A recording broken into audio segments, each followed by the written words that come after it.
नाम नहीं है, हस्ताक्षर नहीं है, आपको कैसे बोल दिया? नियम से चलेगा ना विषय। 105 की नोटिस है। 105 की नोटिस में आपका नाम नहीं है, आपके हस्ताक्षर नहीं है। जिनके हस्ताक्षर हैं उन दोनों को बुलवा दिया गया है। 115 सुन लीजिए, 115 नहीं, ऐसा नहीं, 105 में नहीं है, 105 में आपका नाम नहीं है, आपकी सूचना भी नहीं है। नहीं, ऐसा नहीं है। माननीय नेता सदन जी को बैठ जाइए, आग्रह कर रहे हैं आपसे, बैठ जाइए। लाल बिहारी जी बैठ जाइए जी, आप बैठिए। माननीय नेता सदन, कई बार उपरोक्त के विषय में कई बार उपरोक्त के विषय में बताया जा चुका है और माननीय विद्वत अधिकारी जो भी बनता हो शिक्षकों का। अब आप जरा माननीय नेता सदन बोल रहे हैं, माननीय नेता सदन बोल रहे हैं, कोई बात नहीं, आप बैठ जाइए। आपसे आग्रह हमारा, आपसे आग्रह हमारा। नहीं है माननीय नेता विरोधी दल, जरा आप आग्रह करिए, समझाइए। नियम जानते हैं, आप भी नियम जानते हैं। आप अधिष्ठाता हो, आपके नेता विरोधी दल आके बोल रहे हैं, समझाइए, बेल में समझाइए इनको। बेल में आके बोल रहे हैं, जी, आप कम से कम उनको बताइए तो बेल में आके बोला नहीं जाता है। अब नियम परंपराओं के बारे में आप अवगत हैं जी। अरे आपका विषय नहीं, जब आप नोटिस आएगा उस पर बोलिए। आप है, आपका नोटिस आएगा, बोलिए। आप बिना नोटिस के भी आपको बुलवाया, ये उचित नहीं है आदरणीय लाल बिहारी जी, ये उचित नहीं है।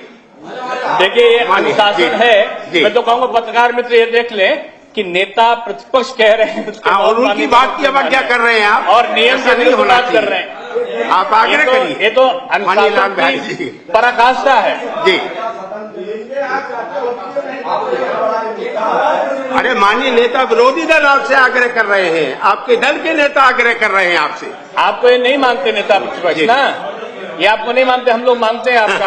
आप कह दीजिए तो मैं बैठ जाऊं, लेकिन आपके सदस्य नहीं बैठेंगे क्योंकि आपका इज्जत नहीं करते। गलत परंपरा। नहीं, बैठिए। धन्यवाद, धन्यवाद। माननीय नेता सदन जी, माननीय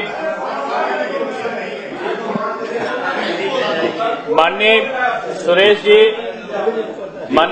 जी, ध्रुव कुमार त्रिपाठी जी, माननीय ध्रुव कुमार त्रिपाठी जी, सुरेश जी और अन्य माननीय सदस्यों ने जो अपनी वेदना रखी है, इस वेदना का निराकरण कई बार जवाब देकर मैं कर चुका हूं। और जैसा आप जानते हैं कि कोरोना का जो संक्रमण था, उसमें उत्तर प्रदेश सरकार ने जो बढ़ चढ़कर काम किए हैं वो प्रत्येक वर्ग के लिए किए, कोई भूखा न रहने पाए। आज भी आप जानते हैं कि गरीब लोगों को हम 5 किलो की जगह 10 किलो प्रति यूनिट अनाज दे रहे हैं। उसी तरीके से जो कर्मचारी और शिक्षक थे उनके लिए भी हमने अधिसूचना जारी करी थी, उनके लिए अध्यादेश निर्देश जारी किए थे। और आप जानते हैं कि उत्तर प्रदेश आपदा प्रबंधन के 2005 की धारा 2G के अंतर्गत कोरोना वायरस के बढ़ते संक्रमण को हमने आपदा घोषित किया था।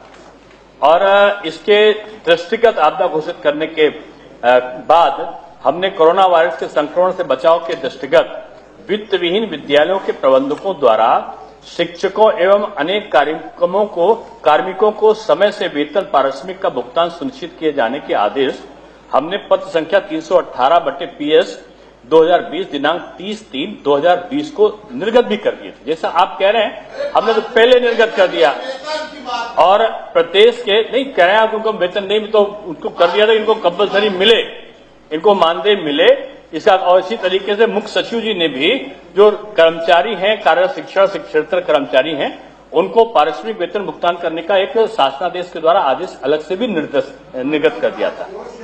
अब आपका है कि शासनादेश जो 1766/15/7/2021 इसके अंतर्गत वित्त विहीन मान्यता जो आपने मांग रखी थी, चंद्रेल जी जिसका उल्लेख कर रहे थे और सुरेश जी कर रहे थे, तो आप लोगों से वार्ता के बाद ही जो आप लोग वार्ता करके निकले, आपने कुछ नहीं किया, तो आपकी वार्ता के बाद ही ध्रुव जी और सुरेश जी और चंदेल जी आप लोगों को बुला के मैंने बात की थी और उमेश जी थे उसमें। तो उसके वार्ता के बाद हम लोगों ने इसमें जो वित्त विहीन शिक्षक थे उनके लिए शासनादेश ये निकालने के बाद वित्त विहीन मान्यता प्राप्त विद्यालयों के शिक्षकों को प्रदत्त वेतन प्रलब्धियों का भुगतान प्रबंध तंत्र द्वारा चेक के माध्यम से या संबंधित शिक्षक के बैंक खाते में सीधे ट्रांसफर किए जाने का आदेश दिए, जिससे वो कम राशि न दे पाए। आप लोगों ने सुझाव यही दिया था कि कम वो न देने पाए, इसलिए आप उनको सीधे ये आदेश कर दीजिए। जैसा आप लोगों ने कहा वैसा आदेश हम लोगों ने कर दिया था। और एक चीज स्मरण ये भी मैं कराऊंगा, लाल बहादुर जी, हो सकता है आपको पता हो कि वित्तहीन शिक्षक एमएलसी के चुनाव में मतदान से वंचित हो रहा था, और चुनाव आयोग को मैंने, ये लोग गवाह हैं कि आए थे, तो लिखकर उत्तर प्रदेश सरकार ने दिया कि ये लोग जो अंशकालिक शिक्षक हैं इनसे पूरा समय काम लिया जा रहा है, इसलिए इनको वोट देने का अधिकार होना चाहिए। सरकार की तरफ से एक तरीके का शपथ पत्र तो नहीं कहूंगा, एक तरीके का प्रमाण पत्र की तरीका से वो पत्र प्रस्तुत किया गया वहां पे। उसके बाद ये अंशकालिक शिक्षकों को मताधिकार का अधिकार मिला। और उसके बाद एक और चीज किया, आप लोग अगर याद हो, आप सब ने एक और मांग रखी थी कि राज्य पुरस्कार दिया जाता है माध्यमिक शिक्षा के लोगों को जो अनुदानित हैं और जो राजकीय हैं, वित्तहीन को नहीं दिया जाता है। पहली बार उत्तर प्रदेश सरकार ने इन लोगों को भी उसी तरीके से पैसा, जितना पैसा उनको दिया जाता है उतना इनको भी, और उसी तरीके का पुरस्कार राशि करके मुख्यमंत्री शिक्षक पुरस्कार हमने देना प्रारंभ किया है। और कई चीजों पर, अब उसको मैं अलग अलग नहीं, जो छोटे छोटे और भी इनके विसंगति के संदर्भ में आए थे उनको हम लोगों ने दूर करने की पूरी कोशिश की है। और वित्तहीन माध्यमिक विद्यालयों को उत्तर प्रदेश माध्यमिक शिक्षा अधिनियम 1921 की धारा का 7 का के अंतर्गत मान्यता दी जाती है। प्रदेश के वित्तहीन मान्यता प्राप्त शासकीय माध्यमिक विद्यालयों में कार्यरत अंशकालिक शिक्षकों की सेवा शर्तें शासनादेश संख्या 1447/15/7/2021 2151 दिनांक 10/8/2021 द्वारा निर्धारित की गई हैं। उक्त शासनादेश 10 अगस्त 2001 अंशकालिक शिक्षकों की प्रलब्धियों का भुगतान प्रबंध तंत्र द्वारा अपने स्रोतों से किए जाने की जो व्यवस्था है वो अभी लागू है। आपने जो 7 का के संशोधन के संदर्भ में वार्ता की है, अनेक लोगों से सुझाव मांगे गए हैं, उन लोगों के सुझाव अभी भी प्राप्त हो रहे हैं। हम लोग उसको देख के जो भी विसंगति दूर करने के उपाय हो सकते हैं उन पे एक तरीके से गंभीरता पूर्वक पूरे खुले मन से विचार करने के से हमने मनाही नहीं किया है, तो हम विचार करेंगे।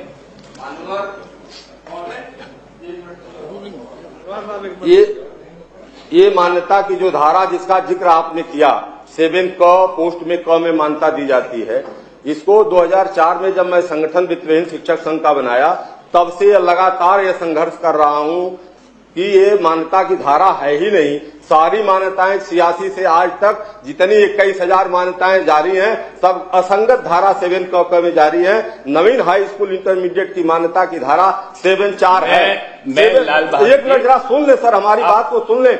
और आपने और माननीय हाई कोर्ट इलाहाबाद खंडपीठ ने Manju Awasthi versus state of UP के केस में कहा कि ये 7 क की मान्यता जो है असंगत धारा में है, इसको सुसंगत धारा 7(4) है, इसमें परिवर्तित किया जाए। लेकिन तब से आपकी सरकार जाने के कगार पर है, लेकिन 7 क की मान्यता 7(4) में आज तक परिवर्तित नहीं हो पाई। कष्ट इस बात का है महोदय कि आप जैसा लर्नड व्यक्ति उत्तर प्रदेश का माध्यमिक शिक्षा का मंत्री है और आज भी ब्यूरोक्रेट जो है इस मामले को फंसाए हुए हैं, जिसको मेरा प्रदेश का पूरा संगठन और 3.5 लाख शिक्षक और 76 कर्मचारी जिसकी मांग कर रहे हैं, जिस पर हाई कोर्ट ने जरा आप डिस्टर्ब मत करिए महोदय। अरे भाई मेरा काम है, ये पीठ पर बैठा हूँ मैं डिस्टर्ब क्यों नहीं करूंगा। सुन लीजिए, नियम और परंपरा से सदन चलता है। आप डिक्टेट करेंगे पीठ को क्या? माननीय लाल बिहारी जी, आप डिक्टेट करेंगे पीठ को? नहीं हो पाया, कब होगा? आप बैठ जाइए, बस हो गया। अरे हो गया, आप बैठ जाइए, देखिए बैठ जाइए, विषय आ गया आपका पूरा। बैठ जाइए। अरे पीठ पे आरोप नहीं लगता लाल बहादुर जी, अलग आवे तो आप बैठ जाइए, बस पीठ हो गया। रामचंद्र जी आपको बैठ जाइए, पूरा मौका मिल गया। रामचंद्र आप बैठिए, जरा गरिमा का ध्यान रखिए, नियमों का ध्यान रखिए, परंपराओं का ध्यान रखिए, जरा ध्यान रखना चाहिए आपको।